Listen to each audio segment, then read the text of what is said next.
Greetings, dear listeners of Storytelling Podcast. My name is Lucas. I'm 37 years old, and I work as a personal trainer at one of the fitness clubs in Miami.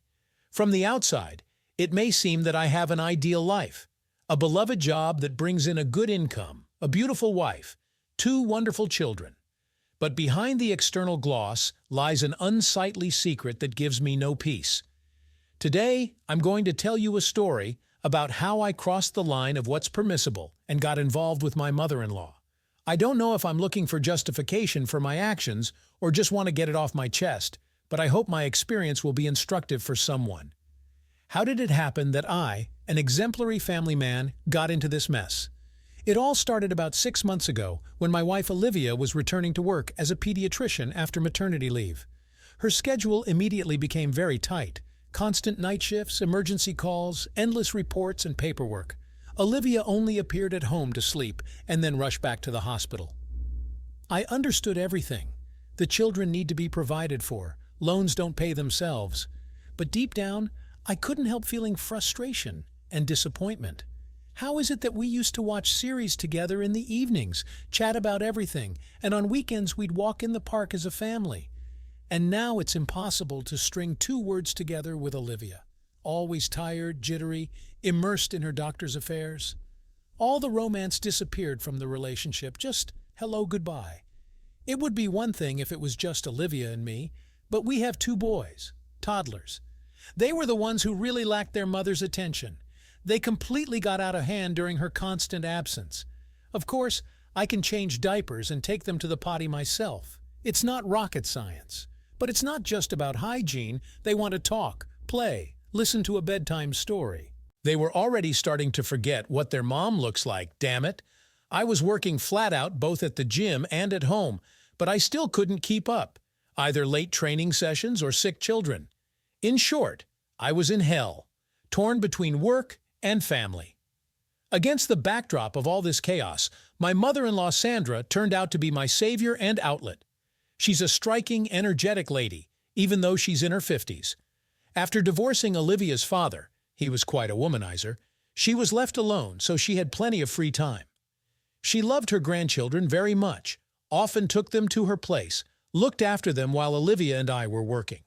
And one day she just showed up at my gym, saying she needed to get in shape for the summer season.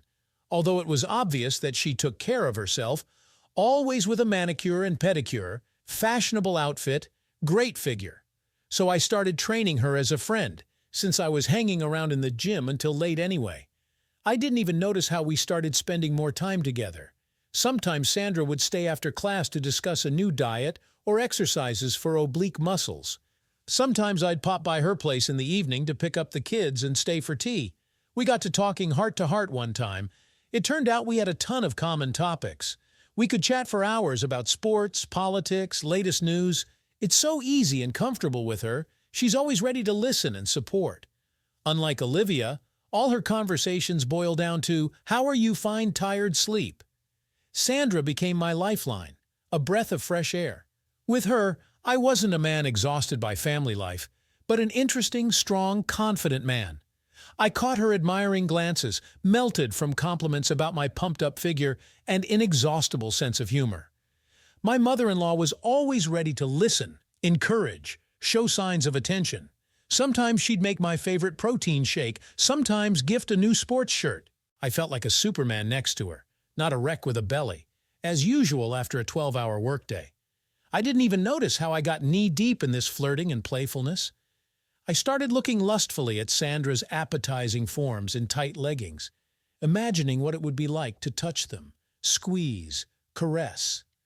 I caught myself thinking that my mother-in-law attracts me not only as a conversationalist, that I terribly missed the female warmth and passion that were so lacking in my marriage. Common sense suggested, "Dude, this is your wife's mother. Put a bolt on it." But the flesh was weak. I felt too lonely and unsatisfied. On one of the days when Sandra once again stayed after a personal training session, it all happened.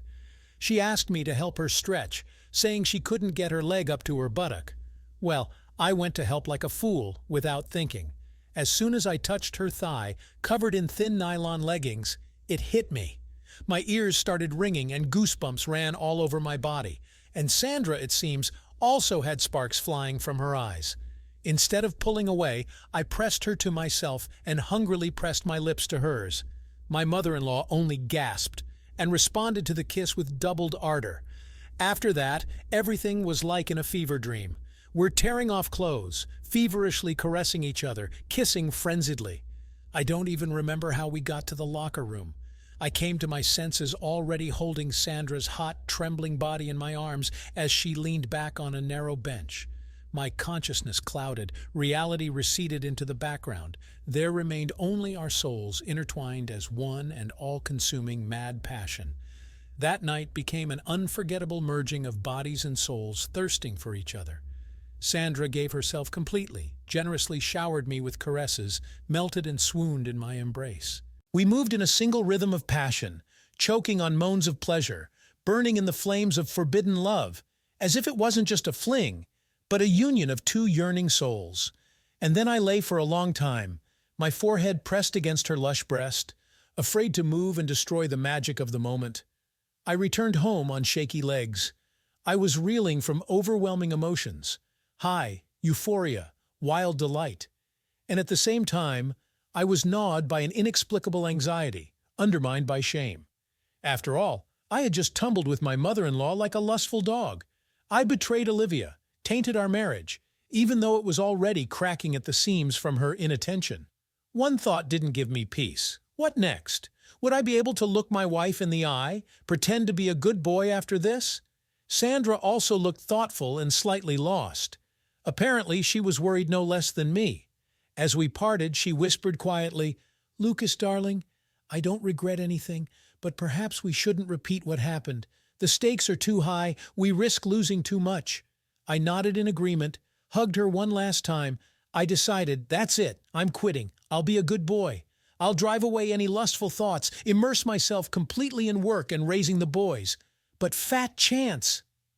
As soon as I saw Sandra, our eyes met, and the dam was swept away, my mind shut off. You can't go against nature. No arguments of reason helped here. For the next couple of months, my mother-in-law and I met in secret. I carved out any moment to see her, canceling clients, asking to leave work early. I lied to my wife that I was stuck late at the gym or drinking with buddies. In reality, I was rushing to Sandra, burning with passion and anticipation. In her bed, I disconnected from reality, giving myself to mad, self-forgetting intimacy. We did it so furiously, as if for the last time, until we were out of breath, until there was a stinging pain in our tormented lips and exhausted bodies. But along with the acute bouts of animal lust came a dull ache. Because every time I fell asleep in Sandra's arms, I understood. All this is unreal and short-lived. A mirage, a fantasy, stolen minutes of happiness. And ahead lay only lies, pretense, guilt, and the eternal fear of exposure. Outside the bedroom door waited everyday duties. Olivia's gloomy gaze, children demanding attention. The thought of having to lie to my wife made me sick. But I didn't have the strength to give up meeting Sandra. Probably all my tormenting and anguish reflected on my face. One evening, Olivia pierced me with a penetrating gaze and suspiciously asked if I had started an affair. She said I wasn't myself lately, sometimes staying out late, sometimes with my head in the clouds. I began to vehemently deny everything, lying about a work rush, difficult clients. I showered her with assurances of how much I loved her. Although at that moment, I was imagining Sandra, her breast in my palms, her drawn-out moans, the heat of her aroused body. Apparently, I didn't hang the noodles convincingly enough, because Olivia continued to glare at me, sniff at my shirt collars, study my phone while I was in the shower. The atmosphere was heating up. Nerves were ringing like a taut string. Every day I woke up in a cold sweat. What if my wife had sniffed everything out? But so far the thunder hadn't struck. However, the idyll didn't last long. The dirty secret was revealed in the most shameful way. We were caught. Sandra and I were so carried away with each other that we lost our vigilance. That day, intoxicated by intimacy, we completely forgot about caution and didn't lock the front door. Olivia burst into the apartment to pick up the children, heard passionate moans and sighs, and looked into the bedroom. She was shocked by the picturesque scene. A naked husband on top of her mother. She screamed bloody murder, rushed at us with her fists. She shrieked that I was the last scoundrel and only think with one part of my body, that she was depriving me of parental rights, would file for divorce and alimony. I rushed around the room naked, trying to get a word in edgewise, to justify myself, explain that everything is not as it seems. But how can you explain such a thing? Olivia just waved me off and hissed through her teeth that she didn't want to see me. She grabbed the kids and rushed off into the sunset, slamming the door loudly. Sandra and I were left sitting in a stupor, unable to utter a sound. Well, we've reached the end of the line. With such a turn of events, we can forget about a happy ending. Life since then has turned into a real hell. I endlessly try to call my wife, beg for forgiveness, but Olivia ignores me, drops the calls. Occasionally she sends angry text messages like, "Don't come near me and the children, you disgust me." Sandra is also in a daze and confusion. She says she didn't expect it to turn out like this, feels guilty. That's how life laughs. I'm on the same wavelength with my mother-in-law, but have become enemies with my wife. What to do next? I have no idea. One thing is clear. The well-established family life is over. Olivia won't let me near the children after this. Maybe I should file for an official divorce, since we've fallen out anyway. Start a relationship with Sandra since it's flared up seriously. Or beg my wife for forgiveness, crawl on my belly, beat my chest. And will she forgive infidelity with her own mother? So that's how it is, friends. It seems I sinned for love, but it didn't make things any easier. Just yesterday I thought of myself as a sexual giant, a macho and alpha male. And today, a pitiful cuckold and additionally a lustful dog, not knowing how to live on. Olivia hates me. I can't see the children. And with Sandra now it's hard to tell whether it's love till death do us part or shame for the rest of our lives. That's the instructive story, ladies and gentlemen. As they say, don't dig a pit for another. You'll fall into it yourself. I didn't know what I was signing up for when I entered into a relationship with my mother-in-law. I thought, what's the big deal? We'll have a quick fling, release some tension, no one will know. And look how it turned out. I've derailed my whole life, and not just my own. And the main thing is, not once did I think about how my wife would feel if she found out. I was all wrapped up in myself, in my experiences and sexual frustration.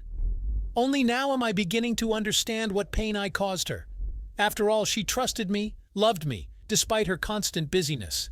And I, an unfinished dog, was tumbling with her mother behind her back. How can we even look each other in the eye after this? I've drawn conclusions for myself. First, family is sacred, and loyalty to your spouse needs to be not just in words, but in deeds. Second, you need to think, not with one part of your body, but use your brain. Third, you need to face the consequences, no matter how much you want to close your eyes. If you've made a mess, now clean it up, don't hide in the bushes. That's all, perhaps, that I wanted to say. Thank you for listening to my story. I don't know what will happen next, whether Olivia will forgive me, whether I'll be able to atone for my guilt and regain her trust. One thing is clear, it definitely won't be easy. Ahead lies a long path of guilt and repentance. I will beg God and my wife for a second chance. And to you, dear friends, I wish never to find yourself in such a situation. Cherish your loved ones, take care of your marriage, and don't think with your member when there's a beautiful woman nearby. Even if it's your mother-in-law, it's not worth it, believe me. There's nothing worse than a broken family and crippled destinies. With that, I'll probably end my confession. Take care of yourselves. And remember, you always have to pay for any mistakes and misdeeds, no matter how sweet they may seem at first. Thank you for your attention. This was Lucas White. Until next time on the podcast Waves. Did you like this story? Let us know in the comments what you liked. Subscribe to our storytelling podcast.